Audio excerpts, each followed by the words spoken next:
It was a Sunday afternoon in the summer of 1954, the kind of day when the air seemed heavy with stillness, as though even the clouds had decided to pause. I was 11, barefoot on the sun-warmed boards of my grandfather's porch, swinging my legs and smelling the faint sweetness of honeysuckle, drifting from the fence line. The cicadas hummed lazily from the cottonwood trees, a chorus that had been my soundtrack all season. Grandpa sat beside me, whittling a small piece of cedar, curls of fragrant wood falling to his lap. His hands were darkened by years of soil and sunlight, the knuckles strong, yet he carved with a gentleness that fascinated me.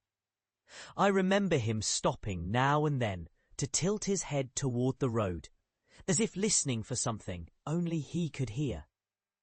"I used to do this for my mother," he said at last, his voice like worn leather. "Made her little birds. She'd keep them on the kitchen windowsill." He smiled to himself, not looking at me, but into a place far away. There was a light in his eyes that made me quiet, sensing I had stepped upon some tender ground. Out beyond the porch, the afternoon shimmered. Chickens scratched lazily in the dust. Somewhere in the garden, my grandmother hummed a hymn under her breath as she gathered beans, the notes floating toward us on the warm air. Inside, I could smell the faint promise of cornbread baking, that comforting, earthy scent that seemed to stitch the whole day together.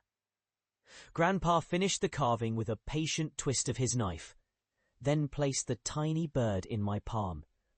The cedar was smooth and warm, smelling faintly of sap and smoke from his pipe. I held it as though it were something living, afraid to close my fingers too tightly. "Keep it," he said simply. "You'll understand why someday." At 11, I didn't. At that age, time is too wide to imagine an ending. But I kept it, tucked away in a drawer for years, and then in a box when I left home. Decades later, I would find it again while clearing a shelf in my own kitchen. The cedar bird had darkened with age, the grain deeper than I remembered, but it still carried the faint smell of summer, of honeysuckle, of warm wood, of a man's steady hands. When I cupped it in my palm, I thought of him, of that afternoon, of the way the light had turned gold just before the cornbread was done. I see now that day was more than a quiet memory. It was a lesson in the way we give ourselves to others without flourish, without fanfare, just a gentle offering held in the hand. He taught me that love often comes dressed in the smallest gestures, ones that drift through the years and surface again when we most need them.